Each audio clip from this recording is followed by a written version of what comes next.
everyone. Again, the topic is same, circle, and we are left with some two more terms about the circle. And one term was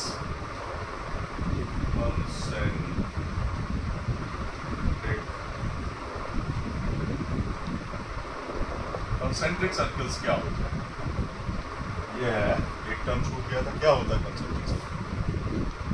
concentric circle का मतलब क्या है? कोई ऐसे circles, बहुत सारे ऐसे सर्कल्स, एक से ज्यादा ऐसे सर्कल्स जिनका सेंटर एक ही हो।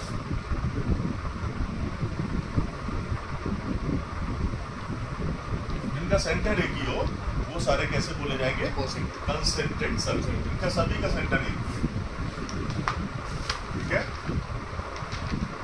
इनका सभी का सेंटर एक ही, ये कंसेंट्रिक सर्कल्स बोले जाएंगे। इसके बाद एक टर्म आता है, एक टर्म और आता है, इक्वल सर्कल्स। क्या होता है? इक्वल सर्कल्स को हम कॉन्ग्रुएंट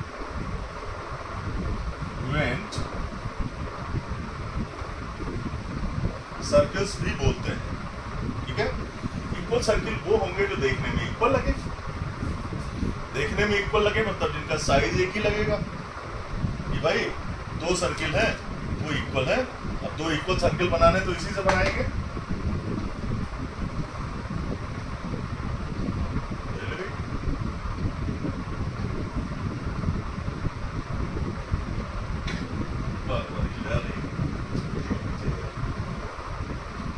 हो गया। और एक और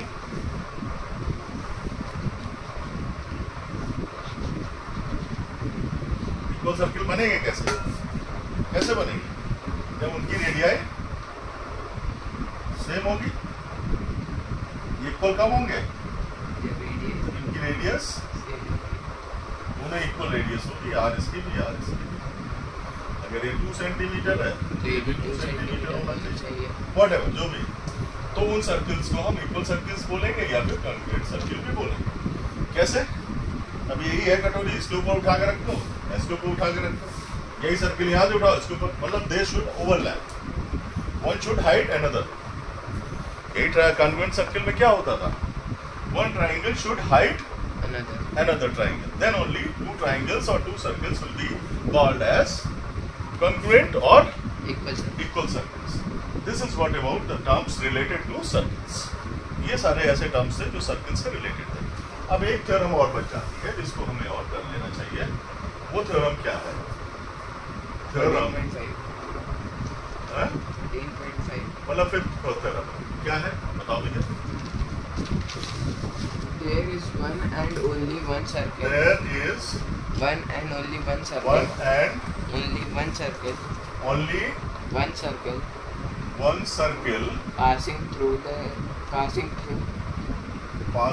through TH ROUGH ROUGH through three given non-collinear three given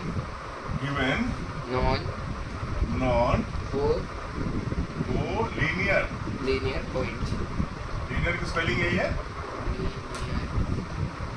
Yes. Points. ये थ्योरम है। तो इसमें सबसे पहला काम क्या होता है? प्रूफ तो यही है। क्या लिखेंगे? पहली चीज क्या है? Given. ये थ्योरम है, तो गिवन क्या है? Given three non-collinear points A, B, C.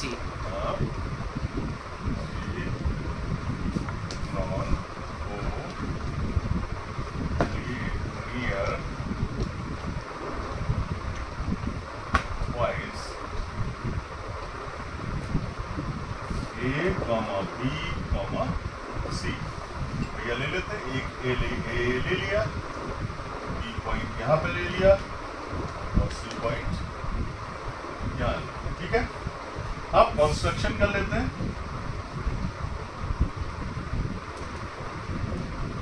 Construction में पहला काम क्या होगा? ज्वाइंट AB एंड BC, ठीक है? ये पहला काम हो गया, joint AB and BC join कर लेते हैं, ठीक है? दूसरा काम क्या होगा इसमें, ड्रॉ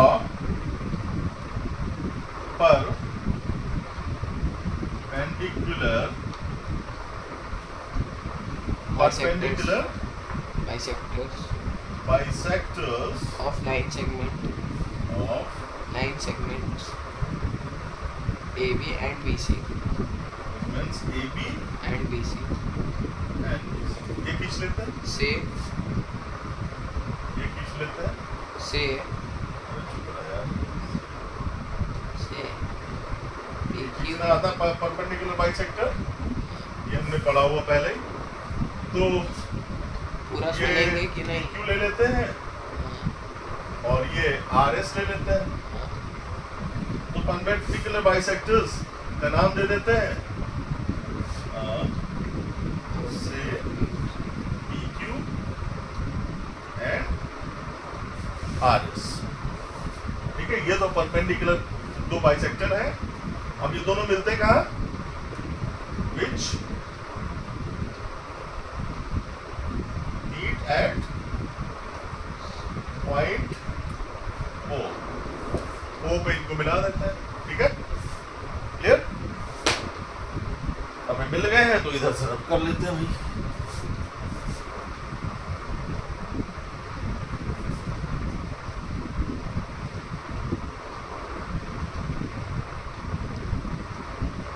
ठीक है, क्लियर।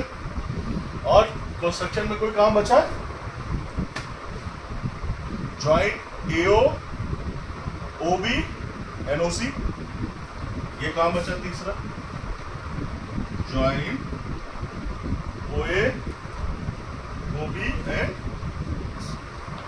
OC। ठीक है, ये कंस्ट्रक्शन है। अब आते हैं प्रूफ पे। प्रूफ क्या है भैया, प्रूफ है नंबर 1। नंबर 1 क्या है, OA is equal to OB लिख लेते हैं। इसका रीजन लिखना पड़ेगा, रीजन लिखते हैं OA is equal to OB। तो रीजन क्या है भाई, O लाइज ऑन द, चूंकि जो O है वो लाइज ऑन द,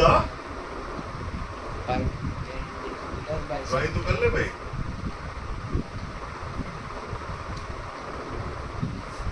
ठीक है, अब ये ट्राइंगल बन गया, परपेंडिकुलर बाइसेक्टर है। इस ट्राइंगल की बात करें तो ठीक है, राइट।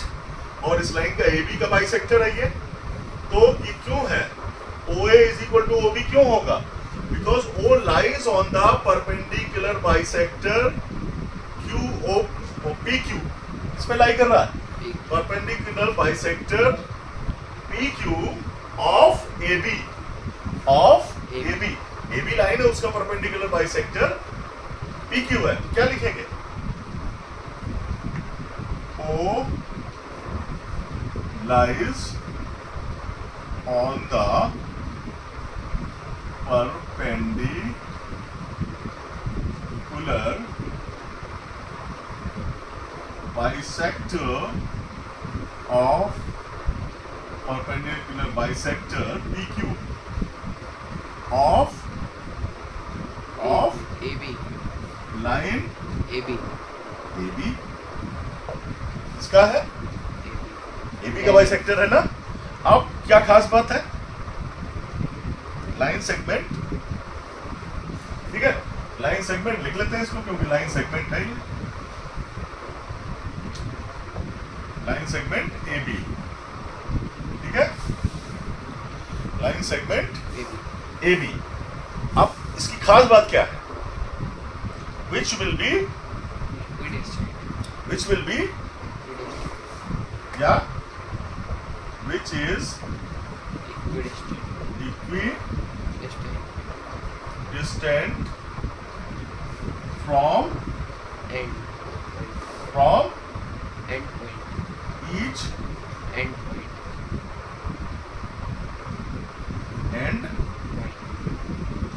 points। तो ये इसके एंड पॉइंट है, इसकी दूरी दोनों की सेम होगी। तो ये इसलिए OA is equal to OB हो गया। अब दूसरा जो पॉइंट है, OB is equal to OC, उसका भी रीजन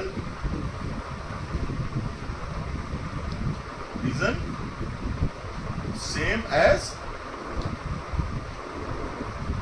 ये खुद लिख लेना, एग्जाम में लिखना पड़ेगा। वो lies on the perpendicular bisector RS of BC which is equidistant from each end points। Clear? ये हो जाएगा। अब ये 1 और 2 से क्या मिलेगा? तीसरा OA is equal to OB is equal to OC मिल जाएगा।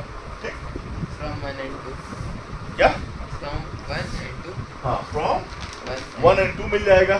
ठीक है, यहाँ पे लिख सकते हो from 1 and 2। इसके बाद में क्या करेंगे?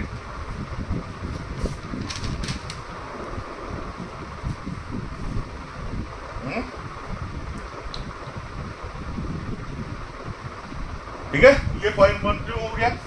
इसके बाद क्या होगा? क्या इसके बाद सिर्फ लिखना ही है, सारी चीजें क्लियर हो गई। जब OA is equal to OB is equal to OC हो गई भैया, तो अगर सेंटर O को मान के कोई सर्किल खींचेंगे, OA को एज ए रेडियस लेके, OA या OB या OC को रेडियस लेके, तो वो सर्किल दूसरे जो 2 पॉइंट्स हैं उनसे भी पास होगा, नहीं होगा? यही लाइन लिखनी है हमें। क्या लाइन लिखनी है? और if circle is drawn with O as center, with O as center, radius OA, radius center and radius OA passes will pass कह सकते हैं, passes through DHROU through points B and C। B and C से भी पास होगा। अच्छा, ये हमने बिगाड़ दिया है, नहीं तो फिर हम बताते हैं। चलो फिर से बना देते हैं। ये था A B C था, ये बाइसेक्टर, सॉरी क्या था, बाइसेक्टर यहाँ पे होगा, खींचते हैं बाइसेक्टर। ये RS था और ये बाइसेक्टर इसका था, मान लिया। ये क्या था? PQ था, OA OC OB। इसको अगर हम वो एज ए सेंटर लेते और इसको रेडियस लेते, तो ये हमारा सर्किल से पास होगा। क्लियर? तो ये हो गई हमारी theorem.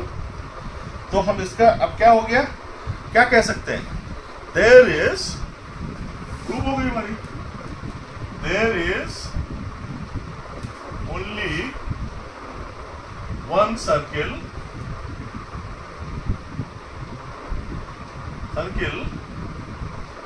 passing through the THROUGS through the center, through THR3 non-collinear collinear points.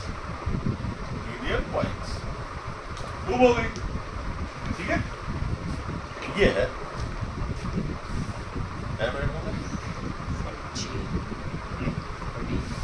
वो नहीं है, सो गया।